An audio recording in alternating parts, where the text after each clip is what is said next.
So very good evening to one and all. Good evening, children. Today we are going to discuss about second year economics. Second year economics, sixth chapter, industrial sector. And today our topic is industrial policy resolution.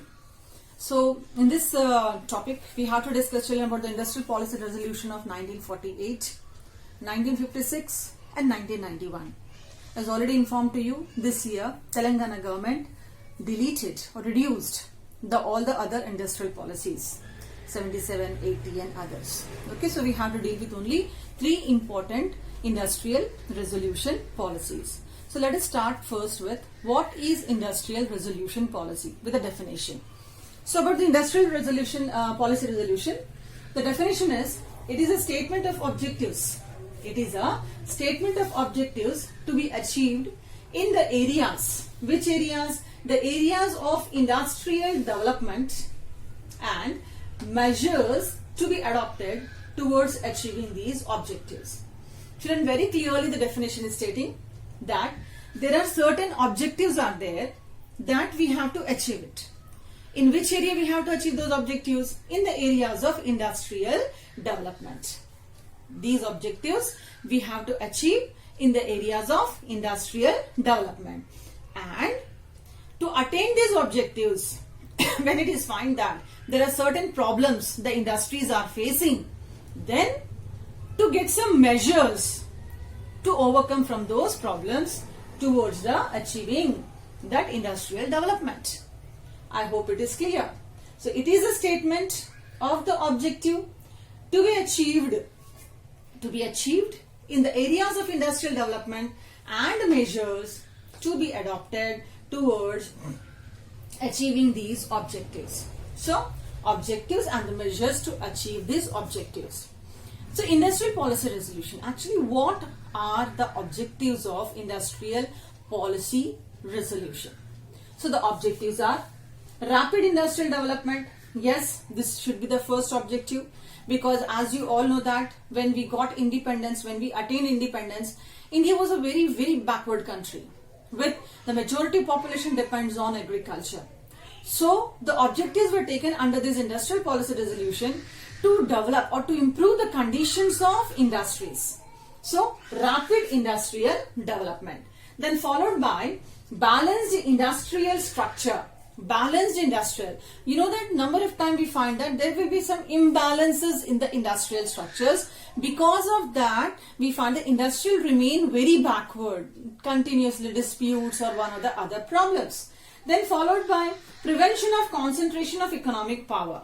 Prevention of concentration of economic power, we find mostly it is in the hands of rich industrialists, rich entrepreneurs. So here, through this industrial policy resolution, all those economic powers that are there in the hands of poor people, in the hands of rich people, so that should be diluted.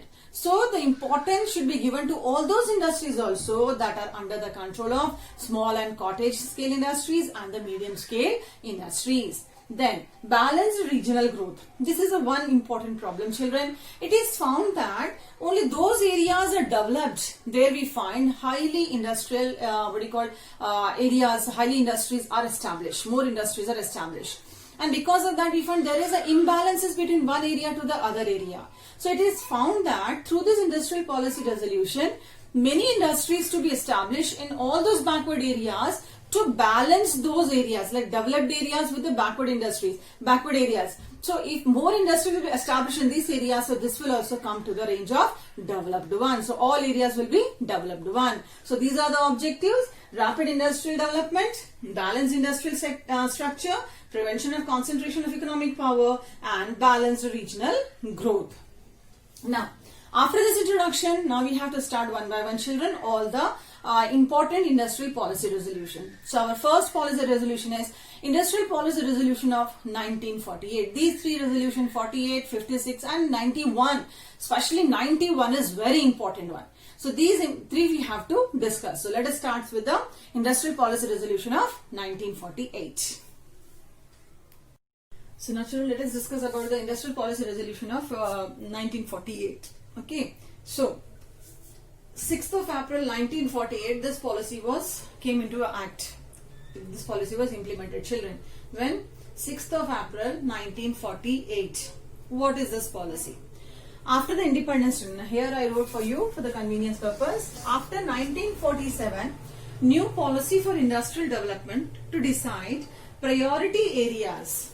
Decide the priority areas and to clear the doubts in the minds of private entrepreneurs regarding the nationalization of existing industries. So this was a policy resolution that was adopted, children, immediately after the independence. After the independence, children, a new policy was found, was developed, children. For what purpose, children? To decide the areas for the industries, priority areas. And also there were number of doubts for their children for all the private entrepreneurs, not the government, private entrepreneurs, that they were having the doubt that if all the industries or what are the industries that are going to be under state government, under the government, and which industries are left over for private people. So there is a doubt in the private entrepreneurs regarding the public industries and private industries. So this policy explains, children, that clearly that which industries, which important industries that comes under the public industries and which industries comes for the private industries. So it cleared all the doubts of private entrepreneurs regarding the nationalization of industry. So they were relaxed after this policy, came to know that yes, this is a list where they can open their industries and this is a list where only public government can establish the industries. So this policy gave the clarification. I hope it is clear. So this was a policy that to give children decide the priority areas and also it decided all the doubts, it cleared all the doubts, children, of the private entrepreneurs regarding the nationalization of industries. So this policy, children, are of 4 categories. It is divided. What are the 4 categories? 1948 policy divided into 4 categories. Existing state monopoly for new units, state regulation, and unregulated private enterprise. What you are understanding, children? Exclusively the state means, children, government. In your civics you are learning. Exclusively, only it should be under the control of government monopoly. Then state monopoly for all the new units, where whatever the new units are going to establish. So state is showing its authority over which units. Then state regulation and unregulated private enterprises means these are left over for private industries. So let us discuss, children, one by one what are what. So first one, children, it is about exclusively state monopoly. So in this one, the industries that comes under, it's a manufacture of arms and ammunition. First one is manufacture of arms and ammunition. Children, what is arms and ammunition? Already we discussed a number of times in your 10th class also you learned. Means those industries that manufacture guns, bullets, gunpowder, etc. Okay, and arms and ammunitions means all what you call the tanks, the pistols and the others. That means this is a matter of security. So in case of this matter of security, so only state should have the monopoly in manufacturing these products. It should not be given to the private. If it is given to the private, what private will do? Private manufacture it and they sell it for profit to all the people without thinking that it is creating any harm to the security of the country. So this is exclusively meant for state government, that is public sector industries, that is manufacture of arms and ammunition. I hope it is clear. Second one, children, it is about the production and control of atomic energy. Second one is production and control of atomic energy. You know that atomic energy, this is nuclear energy. So this is also, all the atomic energy should be under the nuclear bombs and etc. comes under the control of only and only state government. No private interference should be there in this production. Then followed by the third one, it is ownership and management of railway. Third one is ownership. Third one is ownership and management of railways. You know very well, railways comes under only and only central government. Okay, so this is, children, the three important industries that run only and only exclusively under the state monopoly. Private people, private entrepreneurs, they have no right to manufacture arms, to manufacture ammunitions. Private industries are not having any right to produce atomic energy, nuclear bombs, and completely railway comes under the state government. So this is, children, number one, exclusively state monopoly. I hope it is clear, children, why state had taken all these things under its control. Okay, then after this one we are having the second one, state monopoly for new units. So what are the new units are there, children? So state monopoly for new units like coal. Coal is a very important resource, an exhaustible resource also.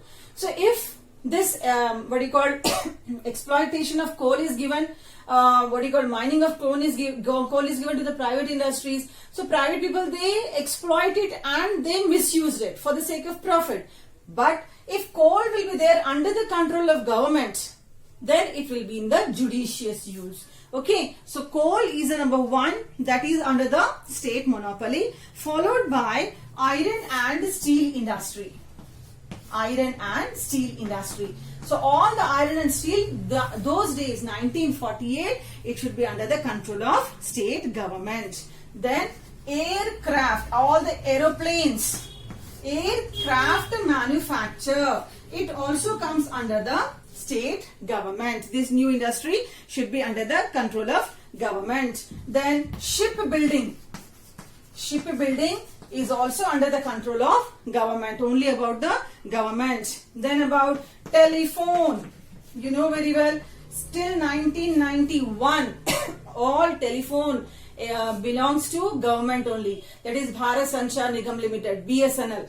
Okay, after 1991 private industries interfered, but from 1948 to 1991 telephone related to all manufacturing industries, telephone exchanges, everything comes under the government only. Then telegraph, you know, the telepostal departments and everything, telegraph also comes under the government. Then afterwards mineral oil, the most important one, mineral oil. So all those mineral oil that is exploited, children, that industry also should be under the control of government. Now I think it is very clear to you. These are the very important industries. If it is given to private, or if it was given to the private in those days, India was exploited, children, completely. So okay, what happened? Government kept everything under the control, all these important units, and then started the journey of development. This is state monopoly for new units. I hope it is clear. So after the state monopoly of the new units, we have number third. What is number third? State regulation.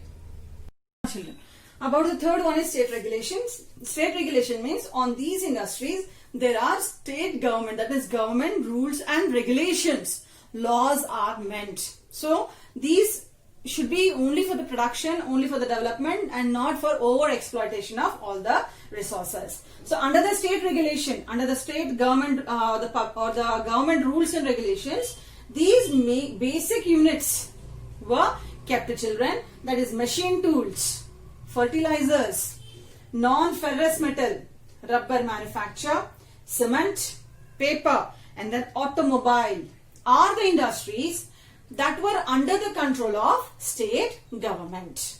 Okay, under the rules and regulations of state government. So this is state regulation. Now you are having that out. Almost all important industries are covered in the 1948 under the state government. What is unregulated private enterprise? So the industries that are left over, other than all these three areas whatever we discussed, the industries that are left over, children, were given to the private enterprise. That they can do anything to that. They can start those industries, they can frame their own rules and regulations, and etc. So this is, children, 1948 industrial policy resolution. Very important resolution. There are 4 exclusive basic characteristics are there. First one is completely only state monopoly. Second one, state monopoly for the new units, state regulation, and the leftover for the private enterprises. I hope the topic is clear. In which year, children, this industrial policy resolution, in which date it was implemented, children? On the 6th of April 1948, immediately after the independence. So I hope this topic is clear. Okay, so soon we'll meet with the next topic, that is industrial policy resolution of 1956. Till then, you know your work, read the lesson, follow the material and improve your knowledge. Thank you. Thank you one and all. Thank you, children.